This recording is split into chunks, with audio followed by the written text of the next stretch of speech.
Assalamualaikum warahmatullahi wabarakatuh. Gimana kabarnya teman-teman hari ini semuanya? Sehat selalu? Semoga teman-teman dalam keadaan sehat semuanya ya. Nah, teman-teman, hari ini kita akan belajar materi pajak, yaitu pajak penghasilan pasal 24. Sebelumnya teman-teman pastikan ya sudah menonton video presentasi dari kelompok penyaji. Karena untuk kelompok penyaji menyajikan teori yang lebih lengkap ya. Jadi untuk teorinya silahkan teman-teman simak dari video dari kelompok penyaji. Nah, di video saya nggak akan bahas terlalu banyak teori ya, jadi kita akan belajar bagaimana menghitung pajak penghasilan pasal 24 ya. Hari ini kita akan belajar apa sih pengertian PPh pasal 24, kemudian bagaimana nanti caranya mengkreditkan penghasilan yang kita dapatkan dari luar negeri, yaitu yang pertama kita harus menggabungkan penghasilan terlebih dahulu. Kemudian untuk bisa dijadikan kredit pajak, perlu diketahui dulu sumber penghasilan ya. Jadi untuk penentuan sumber penghasilan ini nanti akan mempengaruhi penentuan kredit pajak luar negeri.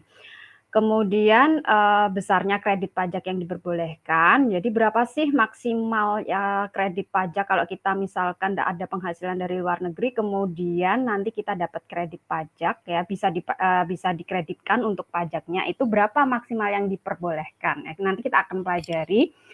Kemudian nanti kita akan bersama-sama menghitung PPh terutang pasal 24. Oke teman-teman semuanya, saya yakin sudah menyimak video presentasi dari kelompok penyaji ya. Sekali lagi pastikan teman-teman menyimak terlebih dahulu video kelompok penyaji, karena di sana ada banyak materi yang disampaikan oleh kelompok penyaji. Oke. Nah, teman-teman saya yakin ya pajak penghasilan pasal 24 itu apa ya. Jadi pasal 24 ini kita fokus pada penghasilan yang diterima oleh wajib pajak di luar negeri, teman-teman ya.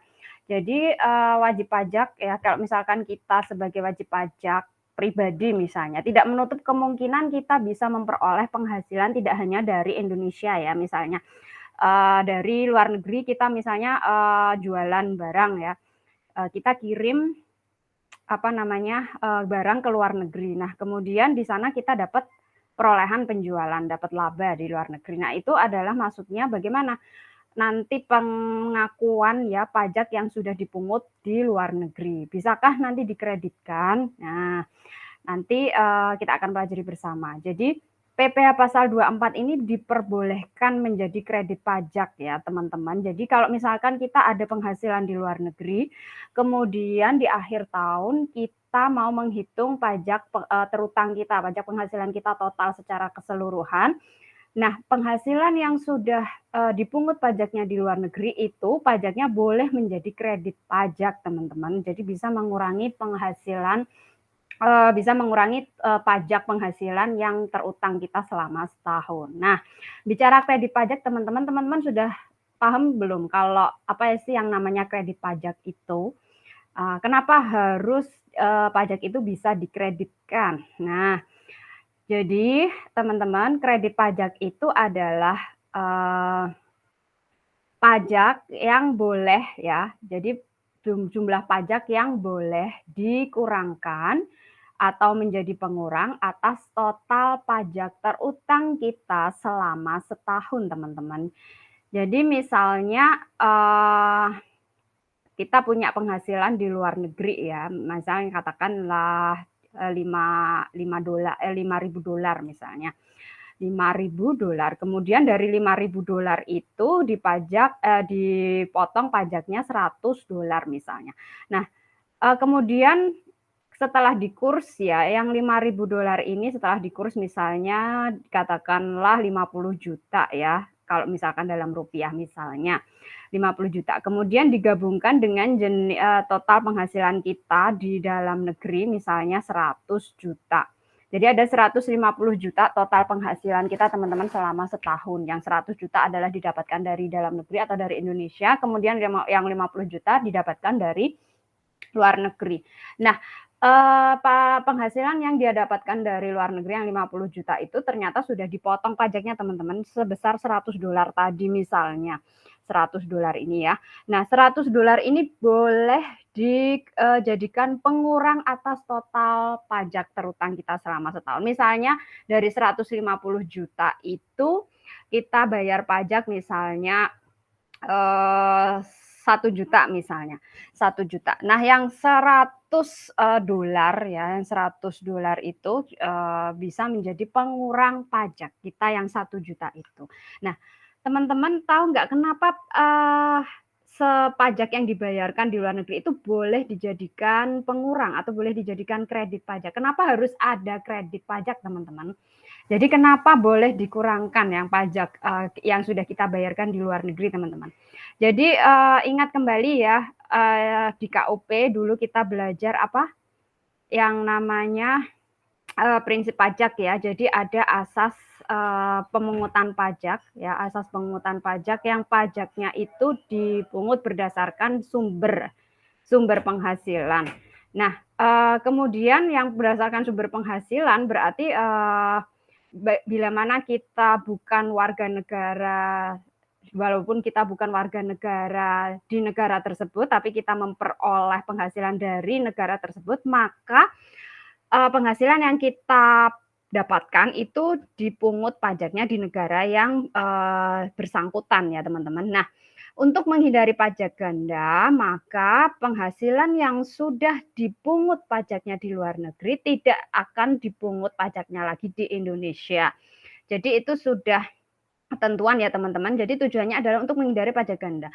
Misalkan tadi case-nya adalah 50 juta tadi ya, yang kita dapatkan dari luar negeri sudah dipungut pajaknya di luar negeri sebesar $100 misalnya. Kemudian ketika kita menghitung ulang pajak untuk di Indonesia, penghasilan kita dari Indonesia digabungkan yang 100 menjadi 150 juta tadi penghasilan gabungan kita.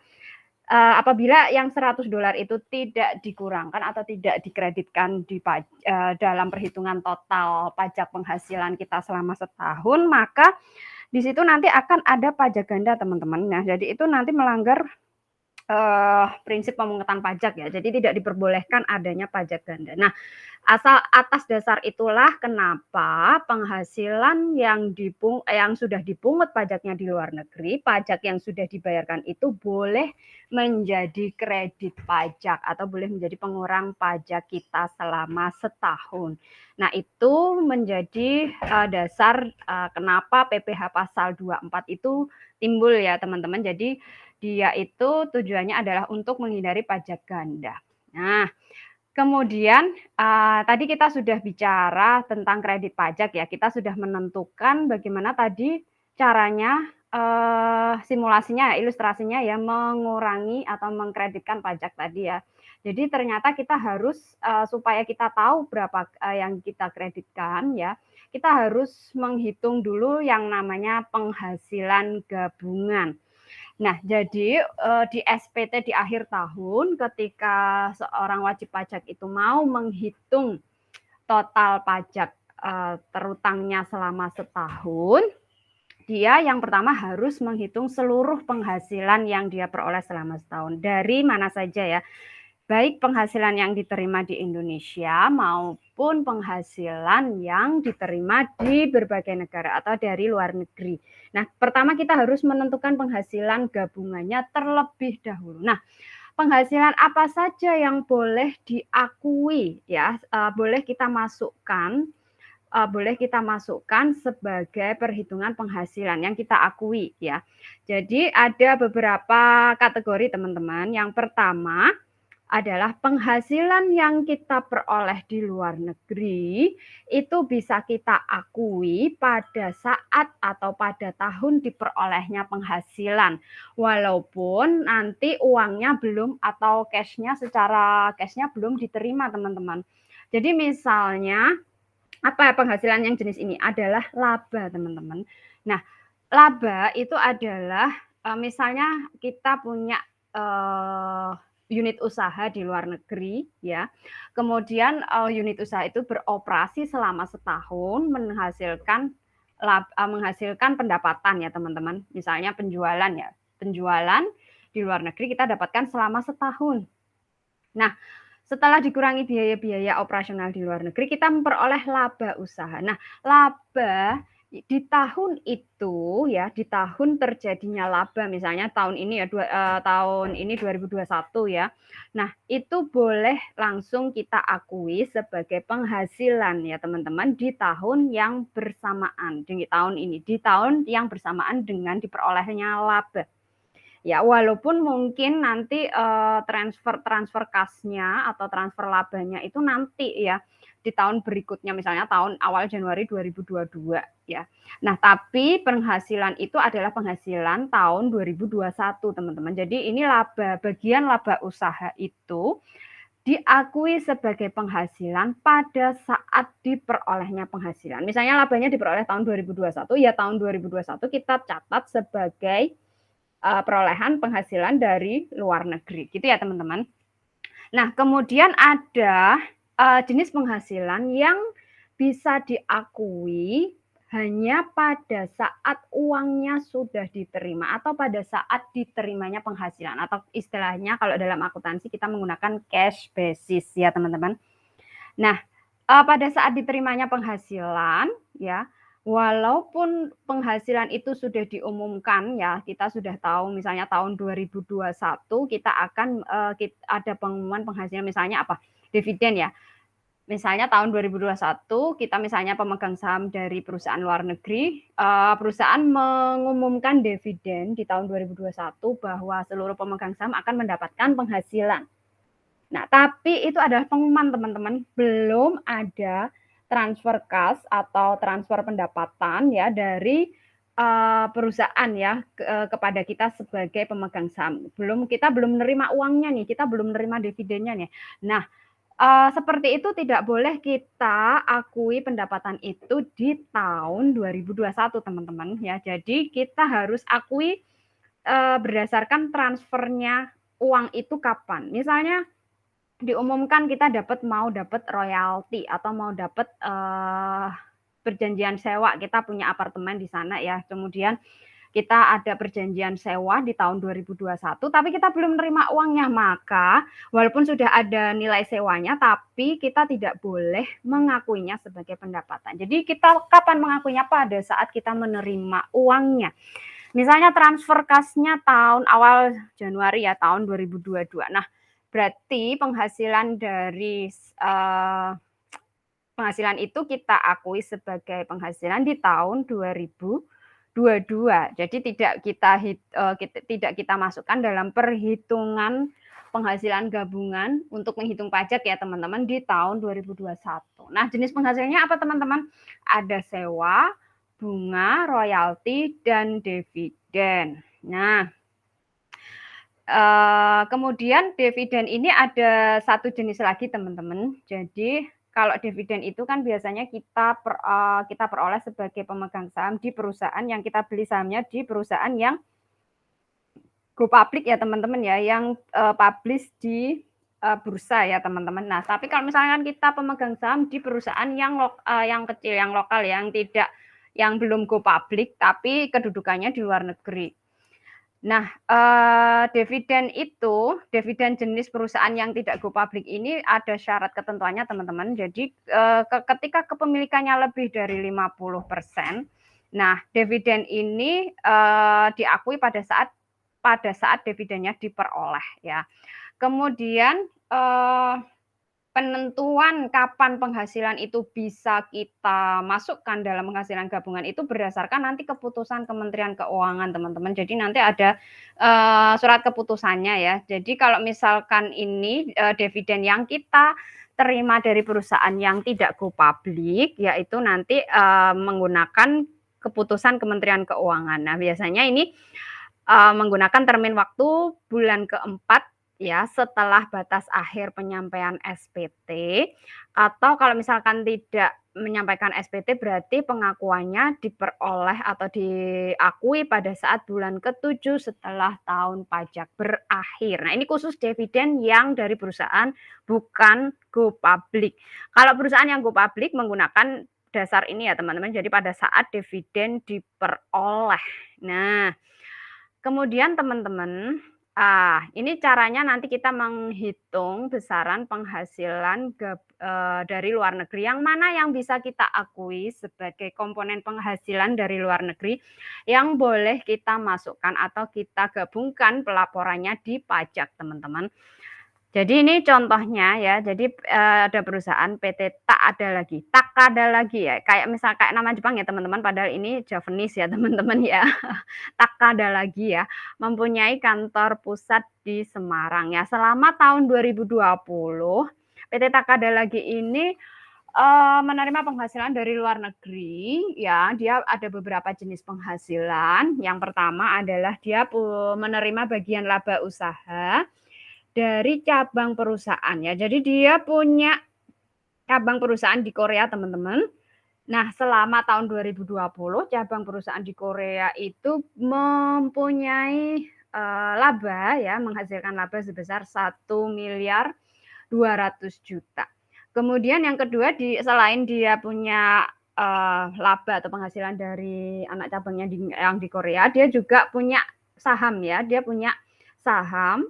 Kemudian atas kepemilikan sahamnya itu dia memperoleh dividen ya dari perusahaan yang terdaftar di Bursa Australia. Jadi ini perusahaannya sudah go public, teman-teman. Kalau terdaftar di bursa berarti perusahaan itu go public. Bagaimana penentuan dividen dari perusahaan yang go public? Berarti dividen itu diakui pada saat diperolehnya penghasilan ya, teman-teman ya. Nah, dia memperoleh 450 juta. Kapan ini dibagikan ya? Jadi 450 juta ini diumumkan ya bagian laba dari tahun 2019. Nah, baru dibayarkan di tahun 2020, teman-teman. Berarti apa ini maknanya, teman-teman? Artinya apa ini? Berarti dia menerima uangnya tahun 2020, teman-teman ya. Walaupun itu bagian atau dividen yang sudah diumumkan di tahun 2019, tapi dia baru terima uangnya di tahun 2020, teman-teman ya. Ingat ya, ingat-ingat. Berarti bagaimana ini kepemilikan dividen ini? Bisa diakui nggak? Bisa diakui nggak pada saat diterimanya dividen? Berarti tahun 2020 itu adalah pada saat diterimanya uangnya dividen, teman-teman. Berarti 450 juta ini adalah bisa diakui sebagai penghasilan, komponen penghasilan luar negeri ya, tahun 2020. Kemudian yang ketiga, teman-teman, dividen atas kepemilikan 60% saham Shanghai Corporation. Nah, di mana perusahaan ini tidak terdaftar di bursa.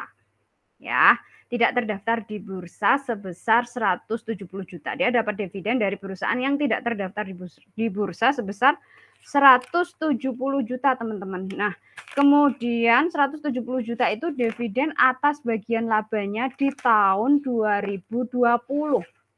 Nah, namun ditetapkan oleh Kementerian Keuangan, dividen itu nanti diperoleh atau diakuinya tahun 2021. Nah, kita disuruh mengidentifikasi, teman-teman, mana yang boleh atau yang bisa digabungkan menjadi komponen penghasilan gabungan ya tahun 2020. Jadi tahun pajak 2020 kita mana yang akan kita masukkan sebagai komponen penghasilan ya, komponen penghasilan kita ya, selain dari yang sudah kita dapatkan di dalam negeri ya, ada juga komponen penghasilan yang kita peroleh di luar negeri. Nah, teman-teman, jadi di sini yang kita masukkan ya sebagai penghasilan kita di tahun 2020 adalah yang nomor 1, jelas ya teman-teman. Bagian laba usaha itu ya diperoleh atau diakui sebagai penghasilan pada saat terjadinya penghasilan. Jadi accrual basis tadi ya teman-teman ya, yang ini ya teman-teman ya. Nah, yang ini ya teman-teman. Jadi pada saat diperolehnya penghasilan, laba usaha ini menjadi komponen kita, penghasilan kita selama tahun 2020 dari penghasilan di luar negeri, teman-teman. Jadi kita tuliskan ya teman-teman ya di sini ya. Jadi komponen penghasilan ya, penghasilan dari luar negeri yang digabungkan dengan penghasilan dari dalam negeri untuk tahun pajak 2020 adalah yang pertama laba usaha teman-teman ya. Ini saya bold merah ya teman-teman ya. Saya bold merah dulu. Nah, yang pertama adalah laba ya, laba usaha sebesar berapa teman-teman? 1.200.000.000. Kemudian untuk case yang kedua teman-teman, ada dividen ya. Dividen dari perusahaan yang sudah go public di Australia. Nah, berarti dividen yang sudah go public teman-teman bagaimana teman-teman tadi pengakuannya? Ya, pengakuannya ini ya teman-teman ya, yang sudah go public ya ini ya, yaitu pada saat diterimanya penghasilan ya. Berarti ini diterima kapan teman-teman? Tahun 2020 teman-teman. Berarti dia bisa kita masukkan ya sebagai komponen penghasilan untuk tahun pajak 2020 ya. Dari Mookworth Incorporation sebesar berapa nih teman-teman? 450 juta. Nah, kemudian yang ketiga teman-teman, dividen dari perusahaan yang tidak terdaftar di bursa. Nah, itu disebutkan bahwa keputusan Kementerian Keuangan ya, keputusan Kementerian Keuangan SK-nya itu ditetapkan dividen itu diakui atau akan diperoleh tahun 2021. Berarti untuk dividen yang 170 juta yang dari Shanghai itu tidak bisa atau tidak kita masukkan di dalam komponen penghasilan untuk tahun pajak 2020 ya. Jadi untuk komponen penghasilan tahun 2020 hanya ada 2 teman-teman. Dari 3 ini kita boleh laporkan hanya 2 ini teman-teman ya. Yang dilaporkan oleh PT Takada lagi ini dari penghasilan dari luar negerinya adalah sebesar berapa teman-teman? Ini berarti total penghasilan dari luar negeri tahun 2020 ini adalah ada 1.200.000.000 ya teman-teman ya. Kemudian ditambah dengan 450 juta. Jadi totalnya ada 1.650 juta ya teman-teman ya. Benar ya teman-teman. Nah, jadi ini ya caranya kita mengidentifikasi mana sih penghasilan yang boleh menjadi komponen penghasilan dari luar negeri yang boleh kita laporkan di SPT teman-teman. Yang boleh kita laporkan. Jadi menggunakan prinsip tadi ya, menggunakan ini tadi ya, rule ini tadi ya. Jadi ada beberapa tadi ya menggunakan ini. Jadi penentuannya kalau misalkan laba berarti diakui pada tahun diperolehnya penghasilan teman-teman. Kemudian kalau sewa, bunga, royalti dan dividen yang diterima dari perusahaan go public yaitu pada saat diterimanya penghasilan atau pada saat uang kasnya diterima. Kemudian perusahaan yang dividen yang kita terima dari perusahaan yang belum go public berarti penentuannya adalah menggunakan keputusan Kementerian Keuangan. Gitu ya teman-teman ya. Paham ya sampai sini ya. Nah, kemudian setelah kita menentukan penghasilan mana yang masuk di penghasilan luar negeri untuk tahun pajak berjalan, selanjutnya kita mau menentukan mana besaran kredit pajak luar negeri ya. Jadi yang bisa kita masukkan sebagai kredit pajak ya atas penghasilan kita di luar negeri, tidak semua pajak dari luar negeri itu bisa kita kreditkan teman-teman. Jadi mana yang masuk PPh pasal 24. Nah, yang pertama harus memenuhi kriteria tertentu ya. Jadi yang pertama, pajak yang boleh dijadikan kredit pajak PPh pasal 24 adalah pajak yang langsung dikenakan atas penghasilan yang kita terima atau yang diterima oleh wajib pajak dari luar negeri. Ya, apa yang pajak yang langsung maksudnya? Ya. Jadi kalau misalnya kita punya tadi ya, contohnya misalnya tadi pendapatan dividen ya.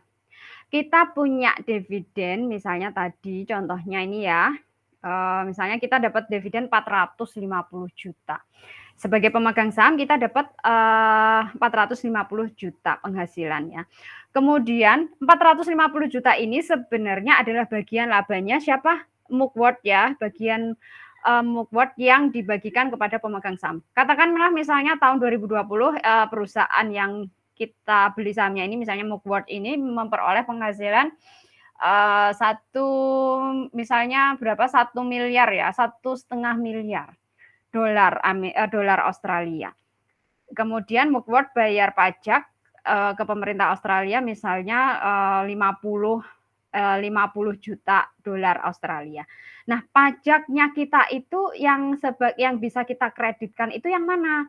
Yang 50 juta ya 50 juta dolar Australia atau atas labanya Mukworth ya atau pajak yang kita bayarkan atas dividen.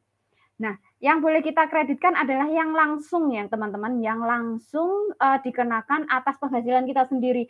Kalau yang 50 juta tadi, ya itu adalah labanya Mukworth ya. Jadi itu penghasilannya Mukworth, bukan penghasilan kita sebagai wajib pajak teman-teman ya.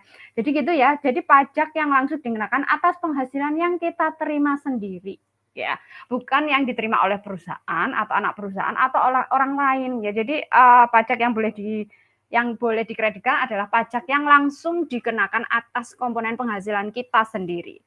Nah, makanya tadi penting menentukan mana penghasilan yang masuk ke perhitungan penghasilan kita, gitu ya.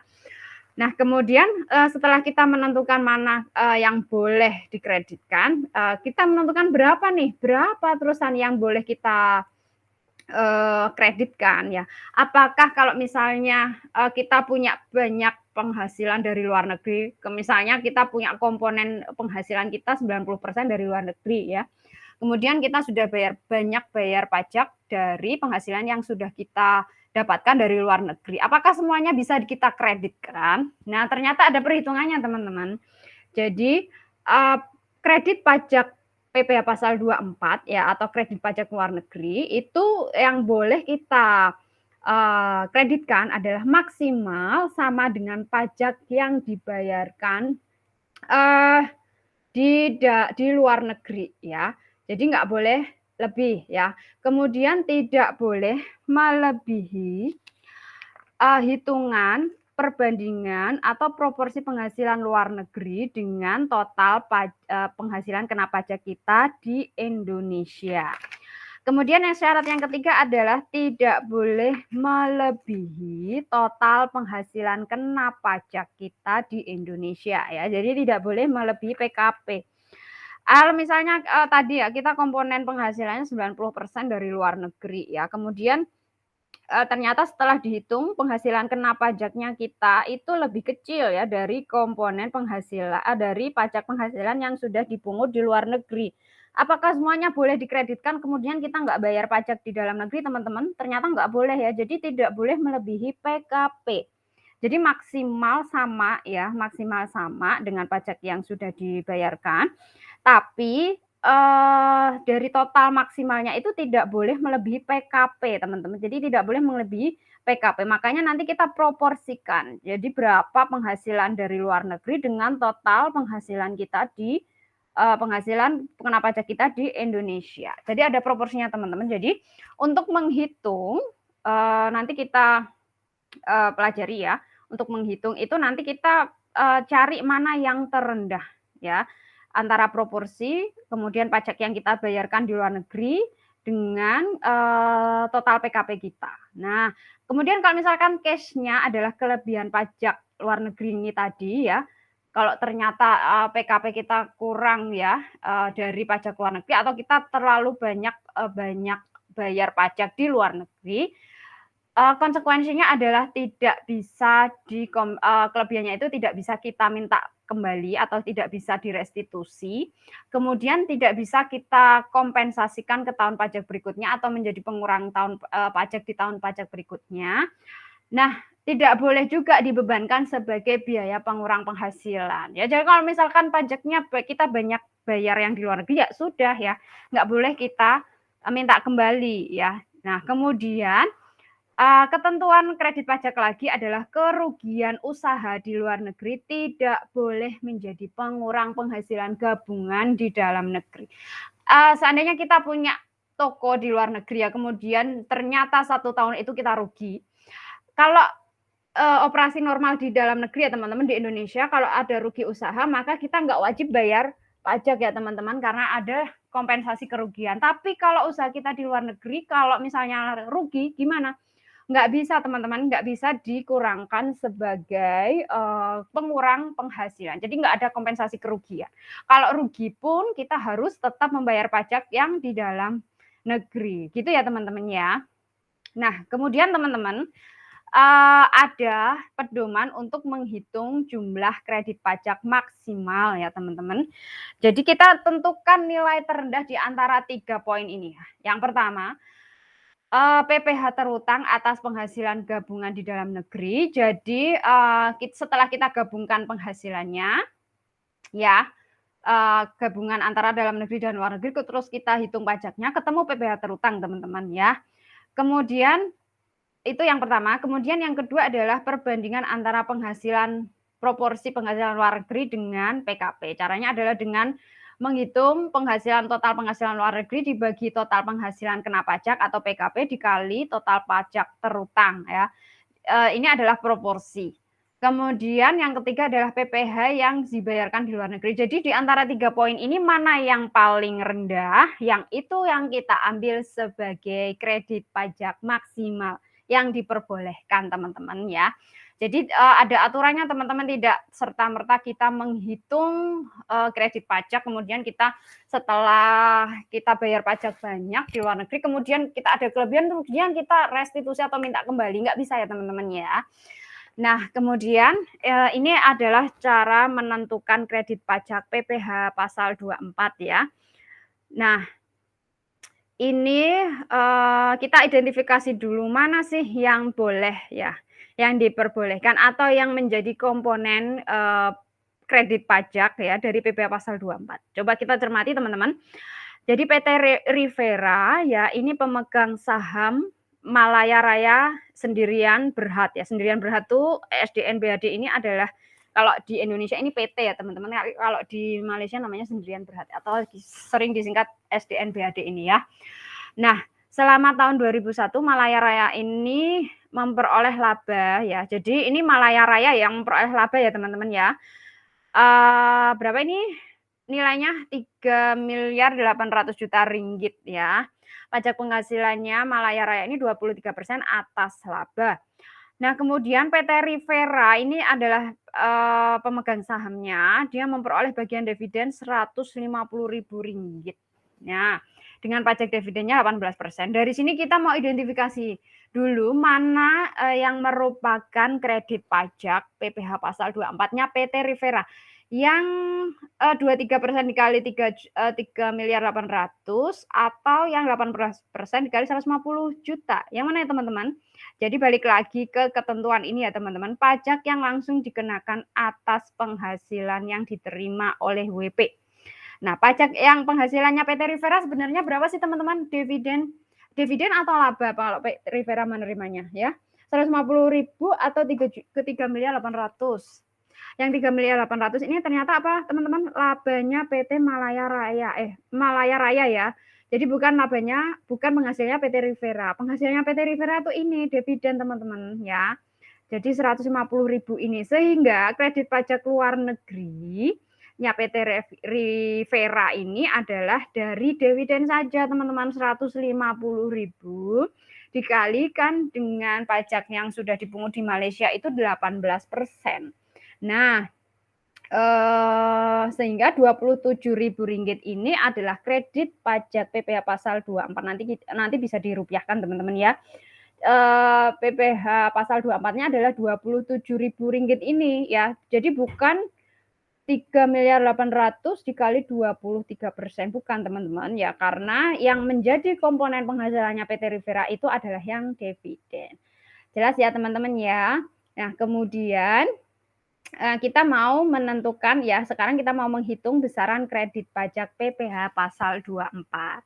Coba kita cermati bersama teman-teman kasusnya. Jadi di sini ada PT Maju memperoleh penghasilan neto tahun 2020 sebagai berikut ya. Jadi penghasilan dalam negeri 500 juta, kemudian penghasilan luar negerinya juga sama teman-teman, 500 juta. Ini sudah dalam bentuk neto ya teman-teman. Neto itu berarti sudah dikurangkan biaya-biaya ya, sudah dikurangkan biaya-biaya. Ini adalah neto. Nah, kemudian tarif PPh badan di Indonesia, ya, pajak penghasilannya di Indonesia itu 25%. Kemudian kita disuruh menentukan jumlah kredit pajak PPh pasal 24 yang maksimal yang diperbolehkan ya teman-teman ya. Jika tarif pajak di luar negeri adalah 20%. Yang kedua, kalau misalnya tarif pajak di luar negeri 40%. Bagaimana menentukannya ya teman-teman? Berapa maksimal kredit pajak yang diperbolehkan? Nah, ya jadi teman-teman coba kita ingat kembali pedomannya menentukan kredit pajak maksimal ini ya teman-teman ya. Kita mau menentukan nilai terendah teman-teman, nilai terendah di antara 3 perhitungan berikut ini. Berarti kita harus menghitung tiga-tiganya ini, kemudian kita bandingkan mana yang paling rendah teman-teman ya. Oke, kita mulai ya teman-teman ya. Jadi case yang pertama jika tarif pajak luar negerinya itu adalah 20% ya teman-teman ya.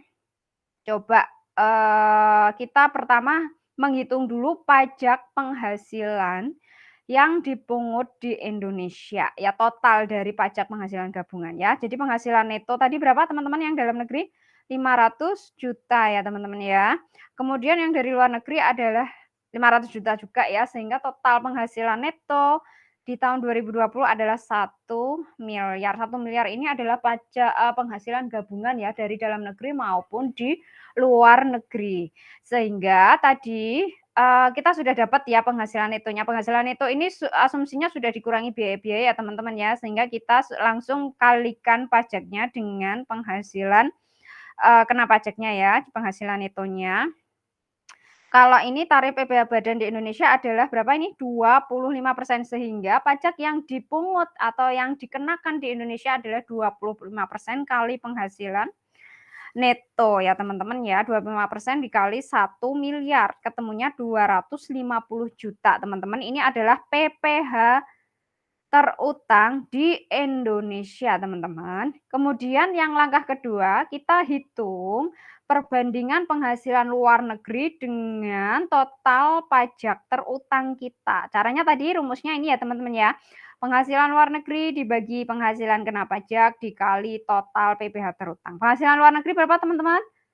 500 juta ya teman-teman ya. Kemudian dengan penghasilan PKP-nya berapa? 1 miliar. Sehingga 500 juta dibagi 1 miliar dikalikan dengan total PPh terutang di Indonesia. Tadi di poin 1 kita sudah hitung teman-teman ya, 250 juta. Sehingga ini berapa teman-teman? Setengah kali 250 juta ya teman-teman ya, ketemunya 125 juta. Oke, kemudian step 3, langkah 3, kita menghitung dulu pajak penghasilan yang dibayarkan atau yang dipungut di luar negeri. Nah, tadi tarifnya pajak di luar negeri berapa teman-teman? Ada yang case 1 ini 20% ya. 20% dikalikan dengan penghasilan luar negeri teman-teman ya. Jadi ini ya 500 juta ini kebetulan sama teman-teman. Jadi jangan salah identifikasi ya. Pajak di luar negeri dikalikan dengan penghasilan yang dari luar negeri 500 juta. 20% dikali 500 juta berapa teman-teman hasilnya? Ketemunya 100 juta. Nah, dari sini kita sudah dapatkan tiga-tiganya nih teman-teman ya. Yang pertama, kita sudah tahu PPh terutang di Indonesia berapa, yaitu 250 juta. Kemudian proporsi penghasilan perbandingan penghasilan luar negeri dengan total pajak terutang, ketemunya 125 juta.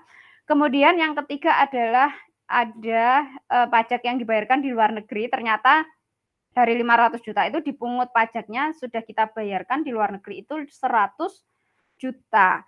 Nah, berapa jumlah yang diperbolehkan atau bisa menjadi kredit pajak di luar negeri, atau PPh pasal 24 yang mau kita laporkan di SPT ini teman-teman. Jadi kita pilih yang mana yang terendah teman-teman, antara 250 juta, 125 juta, dengan 100 juta, ternyata yang paling rendah adalah yang 100 juta. Yang 100 juta itu berarti apa? Pajak yang dibayarkan di luar negeri. Sehingga pilih yang terendah, kredit pajak PPh pasal 24 yang diperbolehkan maksimal atau yang kita laporkan di SPT adalah sebesar pajak yang kita bayarkan di luar negeri, yang 100 juta teman-teman. Oke, sampai sini ada pertanyaan teman-teman? Dipahami dulu ya, kemudian kita lanjut ke case 2 dulu. Ya, jadi case 2 bedanya apa? Nah, seandainya itu kan tadi kan tarifnya 20% ya, teman-teman. Nah, seandainya kalau ternyata di luar negeri itu kita dibayar atau kita membayar pajaknya atau kita dipungut pajaknya adalah 40%. Bagaimana, teman-teman? Perhitungannya sama ya, teman-teman ya. Langkah 1 dengan langkah 2 ini sama ya, teman-teman. Kemudian yang membedakan ada di langkah 3 yaitu menghitung pajak yang dibayarkan di luar negeri. Ya, tadi tarifnya berapa teman-teman? 40%, kalikan dengan penghasilan dari luar negeri ya, penghasilan dari luar negeri ini ya. Ternyata 40% kali 500 juta itu ketemunya 200 juta teman-teman ya. Dari sini kita bandingkan teman-teman antara pajak penghasilan terutang tadi 250 juta dengan perbandingan penghasilannya tadi 125 juta dengan pajak yang dibayarkan di luar negeri 200 juta. Nah, kalau kayak gini case-nya walaupun komponen penghasilannya sama, kreditnya bisa berbeda teman-teman. Karena apa? Tergantung ini tadi penentuan kredit pajak PPh pasal 24-nya. Mana yang terendah? Nah, terendah adalah ternyata 125 juta ini teman-teman ya. Itu berarti apa teman-teman? Itu adalah perbandingan penghasilan luar negeri dengan pajak terutangnya. Sehingga kredit pajak yang kita masukkan di SPT yang diperbolehkan ya untuk PPh pasal 24 adalah sebesar perbandingan penghasilan luar negeri dengan total pajak terutang ya teman-teman. Nah, sehingga yang kita masukkan bukan yang 200 juta teman-teman, tapi yang 125 juta. Nah, kita ambil yang terendah teman-teman. Itu cara menentukan kredit pajak PPh pasal 24 di luar negeri. Nah, kemudian ini ya, ini untuk perlakuan kerugian usaha. Jadi tadi saya sudah sampaikan, apabila ada kerugian usaha yang terjadi di luar negeri, maka jumlah kerugian itu tidak bisa kita kompensasikan atau kita kurangkan dalam perhitungan pajak terutang. Tidak bisa mengurangi penghasilan kena pajak, teman-teman. Tapi kalau kerugiannya itu terjadi di dalam negeri, boleh ya teman-teman, boleh dijadikan atau boleh dikompensasikan dalam perhitungan penghasilan kena pajak, boleh dikurangkan ya. Jadi teman-teman bedakan ya, nanti kalau misalkan ada penghasilan gabungan, kemudian ternyata ada kerugian usaha, kita identifikasi dulu teman-teman, kerugiannya itu ada di dalam negeri atau ada di luar negeri. Kalau di luar negeri kita tidak bisa kurangkan sebagai pengurang penghasilan kena pajak. Oke? Nah, coba kita identifikasi bersama teman-teman implikasinya dari kerugian usaha terhadap penghasilan neto ya.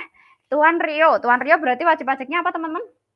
Wajib pajak pribadi ya. Sehingga nanti di sini kita untuk menghitung penghasilan kena pajak, masih ingat ya teman-teman ya, kita kurangkan dulu dengan PTKP-nya ya. Dia TK 0 ya teman-teman. Memperoleh penghasilan neto selama tahun 2020 sebagai berikut. Jadi dia daftar penghasilannya adalah sebagai berikut teman-teman. Laba usaha dari New Zealand sebesar 400 juta, tarif pajaknya di New Zealand adalah 40%. Kemudian tahun 2020 usaha peternakan sapi di Belanda mengalami kerugian ya teman-teman. Dia kerugian 100, kalau dikuruskan 100 juta.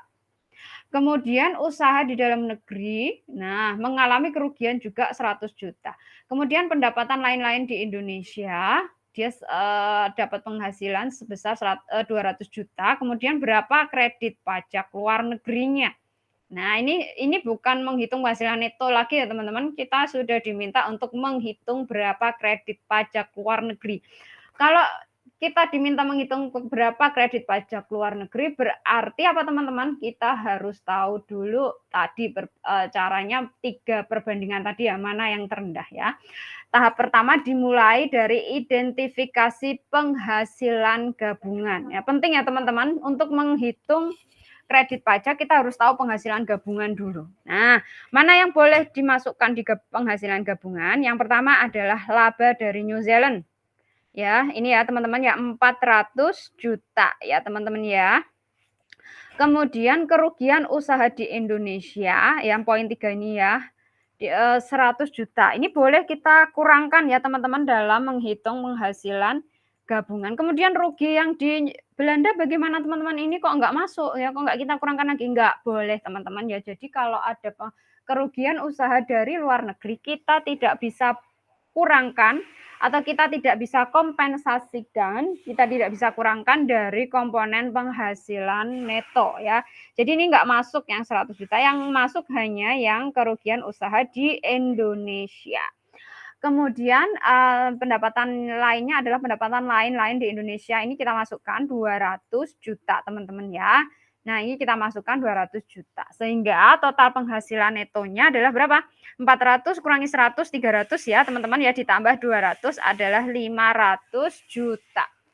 Nah kemudian setelah kita tahu total penghasilan neto, kita diminta menghitung kredit pajak luar negeri. Masih ingat tahapannya ya teman-teman? Yang pertama adalah menghitung PPh terutang. Nah, karena Tuan Rio adalah wajib pajak pribadi, maka menghitung PPh-nya bagaimana teman-teman? Masih ingat? Ya, jadi penghasilan itu dikurangi dengan PTKP terlebih dahulu. Tidak seperti tadi ya, kalau penghasilan badan tadi kan langsung ya, karena nggak ada PTKP kalau di perusahaan ya. Kalau wajib pajak pribadi ada PTKP. Nah, penghasilan neto itu adalah 500 juta. Ya, teman-teman ya. Tadi ya, dari sini ya penghasilan neto ya. Nih, kita masukkan 500 juta. Kemudian, gimana teman-teman? PTKP-nya berapa tadi Tuan Rio? Tuan Rio PTKP-nya TK statusnya adalah TK0. Berarti kalau TK0 hanya diri wajib pajak 54 juta ya teman-teman ya. Sehingga penghasilan kena pajaknya berapa teman-teman? 500 juta kurangi 54 juta. Ya, ada 446 juta. Nah, ini berarti Tuan Rio kena 3 lapis ya teman-teman ya. Lapis pertama 5% ya sampai 50 juta ya teman-teman ya. Ini adalah 2.500.000, lapis kedua sampai 200 juta. Sampai 250 juta ya. Sampai 200 juta. Ini ada 15% kali 200 juta, ya ketemunya 30 juta. Kemudian lapis ketiga, ini sisanya ya teman-teman ya, 446 dikurangi berapa teman-teman? 200 juta ditambah 50 juta, kurangi 250 juta ya. Sehingga sisanya dikalikan 25%, ketemunya 49 juta. Nah, total pajak terutangnya ini kita totalkan semua teman-teman ya, ketemunya 81.500 juta. Ini baru apa tadi teman-teman? Total pajak terutang selama setahun. Nah, tahap 2 kita perlu bandingkan dulu nih, perbandingan penghasilan luar negeri dengan PPh terutangnya. Ya, jadi penghasilan luar negeri ya dibagi dengan PKP dikali pajak terutang. PKP-nya berapa teman-teman? Penghasilan luar negerinya berapa teman-teman? 400 juta yang dari New Zealand ya, yang dari Belanda ruginya tidak boleh kita kurangkan ya. Jadi yang Belanda ya rugi-rugi aja biarin ya, nggak usah dikurangkan di komponen penghasilan. Ya 400 juta dibagi 446 juta dikali 81.500. 81.500 itu PPh terutang ya teman-teman ya. Sehingga ketemunya adalah 73 juta ini ya teman-teman ya. Kemudian tahap 3 adalah menghitung PPh yang dibayarkan di luar negeri. Tarifnya berapa teman-teman yang di New Zealand tadi? 40% ya. 40% dikalikan dengan 400 juta ya dari penghasilan yang dia di luar negeri ya. Sehingga ketemunya 160 juta. Nah, dari 3 perhitungan ini kita tentukan dulu teman-teman mana yang terendah ya. Apakah yang pajak yang dibayar di luar negeri atau berdasarkan komponen perbandingan atau dari total pajak terutangnya ya. Ternyata yang terendah adalah dari perbandingan teman-teman ini ya, teman-teman ya. 73 juta ya. Jadi kredit pajak luar negeri PPh pasal 24 yang diperbolehkan maksimal sebesar yaitu sama dengan perhitungan perbandingan penghasilannya ya. 73.094.170 ini ya teman-teman ya. Nah, itu adalah cara menghitung kredit pajak luar negeri ya teman-teman. Silahkan disimak terlebih dahulu video ini ya teman-teman. Jika nanti masih ada yang bingung atau masih ada yang ditanyakan, silahkan untuk ditanyakan ya teman-teman ya. Jangan sungkan ya. Silahkan ditanyakan jika masih ada yang perlu atau masih ada yang perlu atau yang ingin dijelaskan. Oke, teman-teman, terima kasih ya atas perhatiannya teman-teman sudah menyimak video ini. Silahkan belajar kembali, kemudian kita bisa jumpa lagi di pertemuan selanjutnya. Terima kasih teman-teman. Wassalamualaikum warahmatullahi wabarakatuh.